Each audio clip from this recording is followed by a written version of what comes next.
پھر اس کے بعد توریت کا عہد ہے، پابندی کتاب، انہیں وہ وقت بھی یاد ہے جبکہ ہم نے ان سے کہا تھا کہ جو کتاب ہم نے تمہیں دے رہے ہیں اسے مضبوطی سے تھامو، توقع ہے کہ تم غلط کاری سے بچے رہو گے۔ اللہ سبحانہ وتعالیٰ ہم سے بھی یہی توقع کرتے ہیں ہمیں قرآن دینے کے بعد کہ ہم اسے مضبوطی سے تھامیں۔ مطلب یہ ہے کہ ہم اس کے جو احکامات ہیں اس پر عمل کریں، اسے زندگی پہ لے کے آئیں، یہ ہماری زندگی کا نصاب ہے تاکہ ہم غلط کاموں سے بچ سکیں۔ پھر اگلے ہمارا پوائنٹ ہے جسے اللہ ہدایت بخشے بس وہی راہ پاتا ہے، جس کو اللہ اپنی رہنمائی سے محروم کر دے وہی ناکام و نامراد ہے۔ اللہ تعالیٰ ہمیں بچائے اور اللہ تعالیٰ ہمیں ہدایت یافتہ لوگوں میں رکھے۔ یہ لوگ تم سے پوچھتے ہیں کہ آخر وہ قیامت کی گھڑی کب نازل ہو گئی، کہو اس کا علم میرے رب کے پاس ہے۔ اس گھڑی کا فکر نہ کرو کہ وہ کب آئے گی، ہماری تیاری پوری ہونی چاہیے کہ آخرت یا قیامت جب بھی قائم ہوگی کیا ہماری تیاری پوری ہے؟ Are we prepared to attend it؟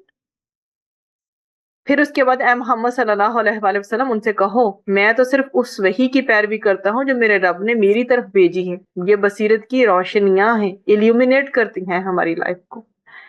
پھر اس کے بعد آپ کے سامنے سورۃ الانفال شروع ہوتی ہے، اس میں وہ پوچھتے ہیں کہ یہ کیا ہے نا، تو یہ رسول کا مال ہے۔ یاد کرو وہ موقع جب تم چاہتے تھے دونوں گروہوں میں سے کمزور گروہ تمہیں ملے، مگر اللہ کا ارادہ تھا کہ اپنے ارشادات سے حق کو حق کر دکھائے۔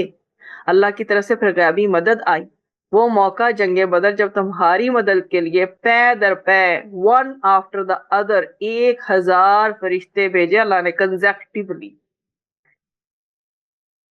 اور اس کے بعد پھر اللہ سبحانہ وتعالیٰ تمہارے اوپر پانی برسا رہا تھا کہ تمہیں پاک کر دے، تمہاری ہمت بندھائے اور تمہارے قدم جمائے۔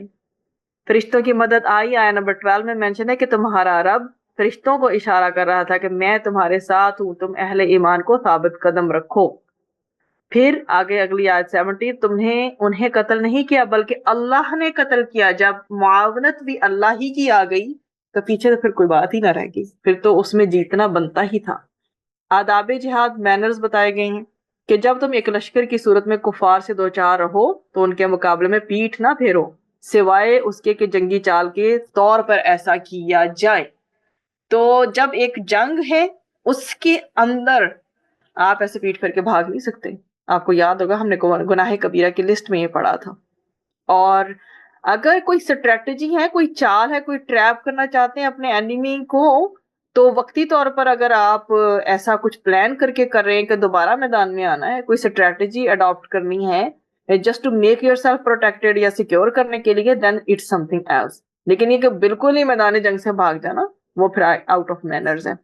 حق کی فتح آیت نمبر 19، ان کافروں سے کہہ دو کہ تم فیصلہ چاہتے تھے تو لو، فیصلہ تمہارے درمیان تمہارے سامنے آ گیا ہے، حق کی فتح ہو گئی ہے۔ اس کے بعد آپ کے پاس جو ہے وہ آیت ہے گزری ہے، اس میں سجدہ کی، یہاں سے غالباً یہاں سے قرآن کے سجدے شروع ہوتے ہیں۔ دیکھیے گا ذرا اس کا ہمارا پہلا سجدہ ہے اس کے اندر، جی استاذہ پہلا سجدہ ہے۔ سجدہ وجہی للذی خلقہ وصورہ وشق سمعہ وبصرہ بحولہ وقوتہ فتبارک اللہ احسن الخالقین۔ سجدہ سجدہ کیا، وجہیا میرے چہرے نے، للذی اس کے لیے جو، خلقہ اسے پیدا کیا اس نے، وصورہ اور اسے شکل و صورت عطا فرمائی، وشقہ اور اس نے چاک کیا یا اس نے کھولا، سمعہ اس کی سماعت، اس کی سننے کی صلاحیت کو، وبصرہ اور اس کی بصارت، اس کے دیکھنے کی صلاحیت یا کیپیسٹی کو، بحولہ اپنی قدرت سے، وقوتہ اور اپنی طاقت سے، فتبارک پس بڑی برکت والا ہے، مطلب کہ بہت بابرکت ہے، اللہ اللہ سبحانہ وتعالی، احسن سب سے بہترین، الخالقین کس کے لیے؟ پیدا کرنے والوں۔ تو اس میں اوور آل اگر آپ اس کا مفہوم لیں تو میرا چہرہ اس ذات کے لیے سجدہ ریز ہوا جس نے اسے پیدا کیا اور اس کی صورت بنائی اور اس کی سماعت اور بصارت کو پیدا کیا اپنی قدرت اور اپنی طاقت سے، پس بابرکت ہے اللہ سب سے بہترین پیدا کرنے والا. تو ویسے تو آپ کو اگر یہ دعا نہیں آتی تو آپ جو ہیں سجدے کی عموماً جو دعائیں ہیں وہ پڑھ سکتے ہیں، لیکن سجدہ تلاوت کی یہ دعا ہے، اور یہ مینشن کر دیا گیا کہ یہ دعا الفاظ کے معمولی سے ڈفرنس کے ساتھ مختلف کتب احادیث میں موجود ہے، اور اس میں صحیح مسلم کا ریفرنس ملتا ہے، سنن ابو داؤد کا، سنن نسائی وغیرہ کا. ٹھیک ہے، تو یہ میں نے آپ کے ساتھ شیئر کر دی ہے کیونکہ اس میں آئی. پھر ہم نے یہ دعا پڑھی تھی لیکن میں نے آپ کو ایک ایک لفظ کا ترجمہ نہیں بتایا، اور وہ بھی ہمارے اسی پارے کے تقریباً دعاؤں میں آتی تھی. اللہم، اے اللہ، یا، اے، یہ ندا کالنگ کے لیے ہوتا ہے، ہم اللہ کو پکارتے ہیں. مقلبہ، پلٹنے والا جو ہے نا، اللہ تعالیٰ ہے نا پلٹنے والا یا ثابت قدم رکھنے والا. القلوبی، دلوں کا، قلوب جمع ہے قلب کی. ثبت، ثابت رکھ. قلبی، میرے دل کو. علی، اوپر. دینی کا، اپنے دین. اللہم، یا مقلب القلوب ثبت قلبی علی دینک. تو اے اللہ، اے دلوں کو پلٹنے والے، میرے دل کو اپنے دین پر ثابت قدم رکھ. یہ بھی آپ کے سامنے ترجمہ لکھا ہوا ہے، اے اللہ، اے دلوں کو پھیرنے والے، میرے دل کو اپنے دین پر ثابت رکھ. سب سے پہلے اس کی ہائی لائٹس کو دیکھ لیتے ہیں. کچھ اور بھی بولڈ پوائنٹس ہیں، وہ میں بعد میں لے کے آتی ہوں. نعمتوں کو اللہ کا احسان سمجھنا چاہیے، اپنا کمال نہیں سمجھنا چاہیے. اگر ایک انسان کو بہت نعمتیں ملی ہیں نا تو اس کا اپنا کوئی کمال نہیں ہے، دینے والی ذات اللہ سبحانہ و تعالیٰ کی. پھر خوشی اور بدحالی دونوں ہی امتحان ہوتے ہیں. خوشی ہو تو بھی اللہ کا شکر ہی ادا کرنا ہے اور اللہ کے ساتھ جڑے رہنا ہے. خوشحالی میں تو عبادت زیادہ مشکل ہو جاتی ہے کیونکہ دل مطمئن ہوتا ہے اور ہر آسودگی بھی انسان کو اویلیبل ہوتی ہے، ہر نعمت اویلیبل ہوتی ہے. لیکن بدحالی میں اٹھتے بیٹھتے چلتے پھرتے کروٹیں بدلتے انسان اللہ کو یاد کرتا ہے. ہوتے دونوں ہی امتحان. یہ کوئی نہ سمجھے کہ خوشحالی اللہ کی رضا کا سورس ہے تو یا بدحالی اللہ کی رضا کا سورس ہے. اللہ سبحانہ و تعالی دونوں حالتوں میں جیسی بھی کیفیت ہو، اللہ تعالی ہمیں ہمیشہ اپنے دین پر ثابت قدم رکھے، اپنے قریب کرے. بے قراری ہو، ریسٹلیسنس ہو، اضطراب ہو، بے چینی ہو اور تکلیف کی صورت میں 2 رکعت نماز ادا کرنے سے کیفیت بدل جایا کرتی ہے. اگر انسان ڈسٹربڈ ہے، ڈپریسڈ ہے، فرسٹریٹ ہے، کوئی ایسا معاملہ ہے تو اسے چاہیے کہ 2 رکعت نماز ادا کرے، کیونکہ نبی کریم صلی اللہ علیہ وآلہ وسلم کی زندگی میں جب کوئی مشکل یا کوئی ٹربل آتی تھی فوراً وہ نماز کی طرف رجوع کرتے تھے. مطلب کوئی نماز کا ٹائم نہیں ہے، آپ نفل ادا کریں تاکہ اللہ سبحانہ و تعالیٰ سے قرب ہو. سجدوں میں روئیں، اللہ کے سامنے روئیں. اسے سکون اور قرار آ جاتا ہے جب انسان اللہ دیکھیں نا. جب آپ ایک کنڈیشن میں ہیں، آپ اٹھتے ہیں، اٹھ کے جا کے وضو کرتے ہیں، آپ کی کیفیت چینج ہوتی ہے. اس کے بعد آ کے آپ نماز شروع کرتے ہیں، دل میں اب بہت بے چینی ہے، اللہ کے سامنے روتے ہیں، سجدے میں روتے ہیں، تو کیوں نہیں کیفیت بدلتی ہے. بلکہ اللہ کے سامنے میں بتاؤں آپ کو کہ دل کو ہلکا کر کے سکون زیادہ رہتا ہے، زیادہ کانفیڈنس اور تسلی آتی ہے کہ میں نے اس رب کو سنایا جس نے ہی میرے حالات بدلنے ہیں.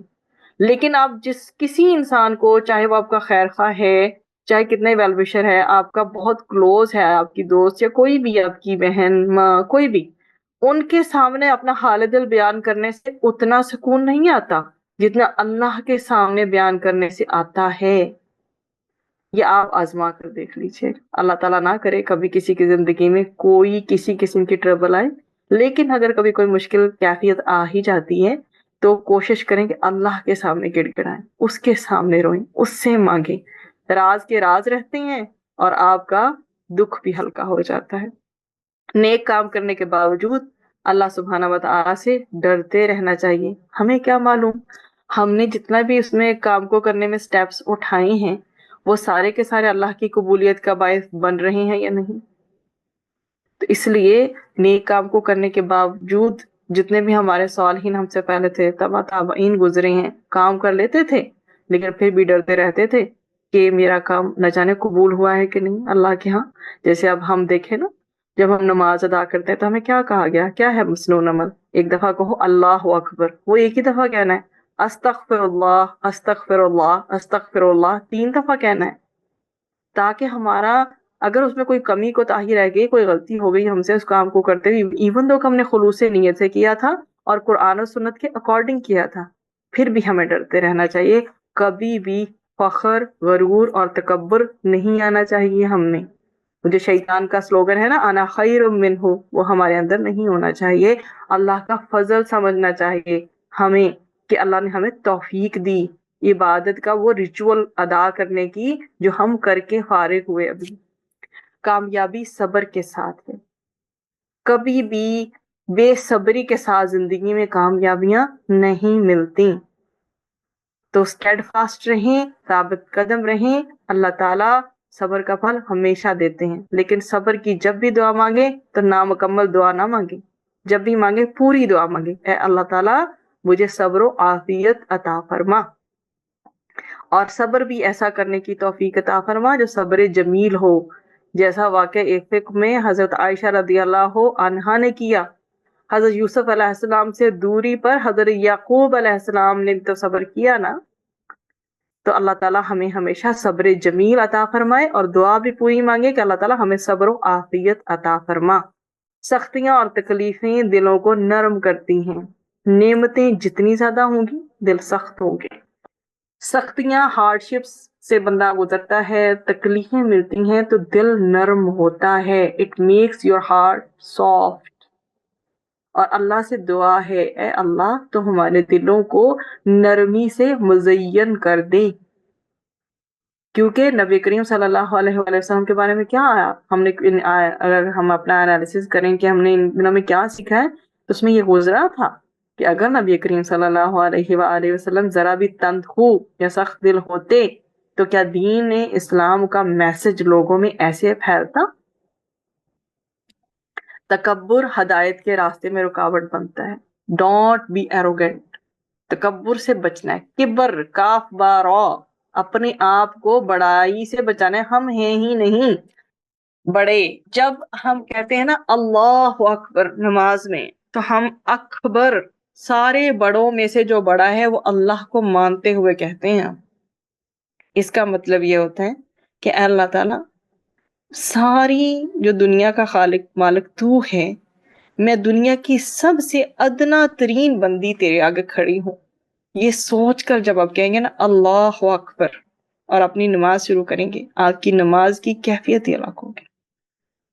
ہم کچھ بھی نہیں، اگر وہ ابھی ہماری سانسیں روک دے تو کیا ہے پھر اس کے بعد؟ ہمارا تو لوگ نام بھی نہیں لیتے. باڈی ادھر رکھی ہے، باڈی ادھر رکھی ہے، ہمیں کس چیز کا تکبر؟ ایک چیز پہ بھی تو ہمارا اختیار نہیں ہے. ہاں ہماری سوچوں پہ ہے، ہمارے اعمال پہ ہے، ہمارے ہاتھوں کی کمائی ہم سے کیا ہو رہی ہے. پھر نفع و نقصان کا مالک اللہ ہے. دینا ہے اگر کسی چیز میں نفع تو وہی دے گا، اگر کوئی نقصان پہنچنا تو اسے روک نہیں سکتا. الا یہ کہ آپ صدقہ نہیں، اس دن بلاؤں سے بھی بچائے گا، نقصان سے بھی بچائے گا. تو صدقہ کوشش کرے اپنے ساتھ باندھنے. رمضان کے یہ 30 دن ہیں آنے والے، انشاءاللہ روز صدقہ دیں، روز روز. نفع نقصان کا مالک اللہ ہے، اس لیے اپنے امور اس کے سپرد ہمیں کر دینے چاہیے. ہمارا جو پارا ہے کن الفاظ پہ اینڈ ہوا ہے؟ آپ نے دیکھا ہوگا کہ ہمارا 9واں پارا کن الفاظ کے ساتھ اینڈ ہوا ہے؟ انہی الفاظ کے ساتھ اینڈ ہوا ہے نا. یاد ہے کسی کو آخری الفاظ کیا تھے؟ جی تو آیت ہمیں کیا بتاتی ہے وہ آخری آیت؟ کہ بے شک اللہ تمہارا مولا ہے. جی بالکل. کتنا اچھا ہے وہ مولا. نعما، کتنا اچھا ہے المولا وہ مولا، و نعمر کتنا اچھا ہے النصیر وہ مددگار. تو ہمیں اسی کو مددگار سمجھنا ہے. اللہ تعالیٰ ہمیں اپنے آپ کو ان تمام کوالٹیز والا ہمیں توفیق دے. اللہ تعالیٰ کہ جو اللہ کی کوالٹیز ہیں نا، جو 99 صفات ہے، اس میں بھی آپ گزر کے آئیں. اللہ تعالیٰ کے 99 نیمز ہیں، اس میں جو اللہ کی صفات ہیں، اللہ تعالیٰ ہمیں دل کی گہرائیوں سے ان صفات کو ماننے، سمجھنے اور ان کو اپنی دعاؤں میں شامل کر کے دعا مانگنے کی توفیق، تاکہ ہماری زندگی میں ایک چانس رہ نہ جائے کہ ہم نے اللہ کے ناموں کو پکار کر دعائیں نہیں مانگی. کوشش کریں ڈیلی کے ٹارگٹ کر لیں کہ آپ نے 3-4 اللہ کے نیم لے کر وہ دعا مانگنی. تو آپ یہ دیکھیے گا آپ کی دعا کی کیفیت کیسی ہوگی، نماز کی کیفیت کیسی ہوگی انشاءاللہ. بارک اللہ فیکم. سبحانک اللہم و بحمدک، نشہد ان لا الہ الا انت، نستغفرک و نتوب الیک.